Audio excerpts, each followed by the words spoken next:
Hi.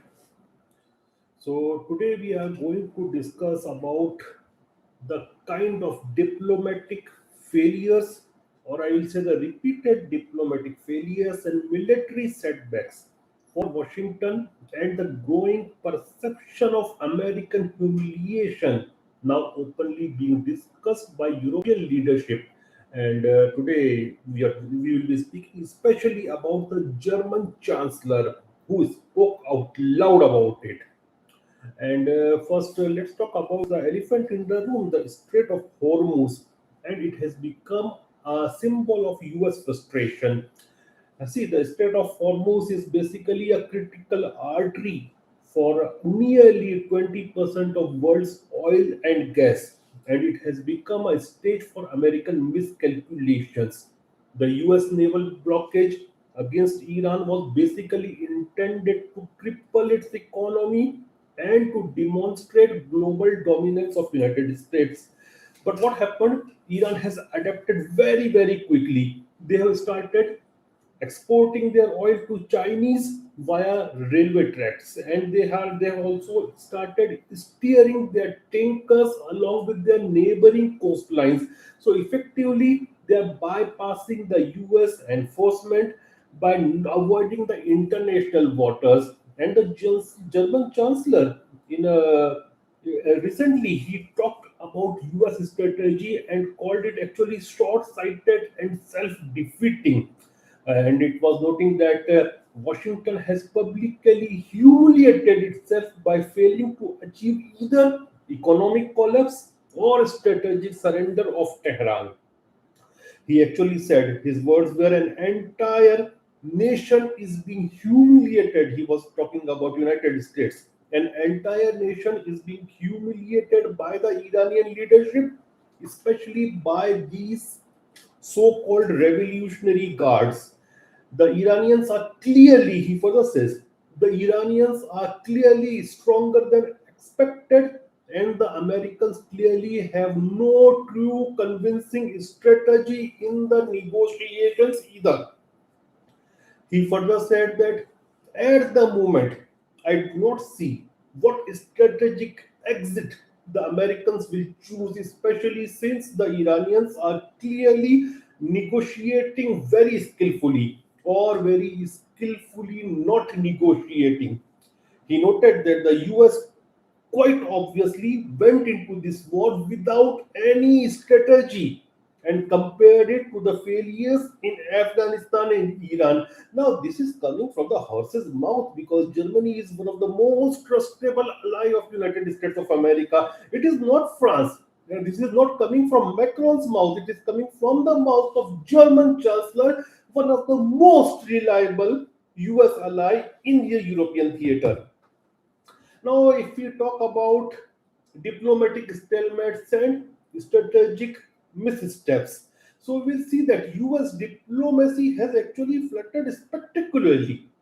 Iran has refused to capitulate to extreme demands of United States of America, like dismantling of its entire nuclear program and also handling over its the uraniums, enriched uraniums custody to US. They have said no to it, and they have compared that enriched uranium to the soil of Iran. So they talk about, like, in another sense words, they are talking about their own sovereignty of their soil. And Washington's instance of linking the lifting of blockage to a full nuclear deal actually has created a deadlock that even allies quietly criticizing, and they know that this is not workable what they are doing. And German Chancellor remarks against United States of America. He speaks about the frustrations within the allies camp. And there was also a report by the Atlantic that JD Vance was very furious about depletion of missile supplies in the war with Iran. And in the closed door meetings, the report came that JD Vance has repeatedly questioned the Defense Department's the depiction of the war in Iran and whether the Pentagon has understated what appears to be drastic depletion of US missile stockpiles. And there are reports circulating since very long time that actually Pentagon is not giving clear picture to Trump and his administration because they know how they are going to react. So they are giving a picture of victory to Trump, which they are not getting actually. And the Atlantic actually, citing officials and sources, they have reported that United States of America faces a significant weapon shortage following the war with Iran. So this shortage actually weakens US's capability to engage in any further conflict, and Iran has actually reactivated its missile launchers on everyday basis. So they are prepared, but US is not looking to be prepared, and there is also a dissatisfaction with Trump to a new records in US politics. And according to a survey by New York Times, the disapproval rating of Mr. Donald Trump's performance has reached up to 58%. So even in the domestic political theater, Mr. Trump is having a bad time and a hard time right now.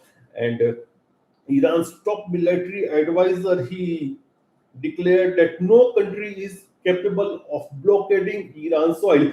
That means they are having support, external support from China and Russia. And we saw yesterday when Abbas Araghchi was in Russia, it was Vladimir Putin who broke all the protocols and met with the foreign minister of Iran, and he supported the Iran in this war. So I am seeing an axis of China, Russia, and Iran, and they are very much prepared. And when the Iranian oil is going flowing to China via rail, it speaks a lot that they are also searching other ways to circumvent the sanctions, to circumvent the blockage and everything. And as 1st of May is approaching, President Trump also faces the expiration of his war powers without any congressional approval. Though I think that he will get the congressional approval because Republicans has majority in both the sides, both the houses. But there is a small chance, a thin line, that he do not get any approval of those war powers. And due to that, I fear that this could push the administration towards a hasty show of power against Iran in an attempt to reclaim credibility. Let's see what happens. But I think if they do a hasty job again, then again this will be a miscalculation, and the problems will actually deepen. And if you look at crux of all these things, the true victor in this avoidable conflict will not be Washington, nor it will be Tehran. It will be Beijing, because as per Sun Tzu's The Art of War, the winner is the one who achieves victory without fighting, and China is winning without fighting.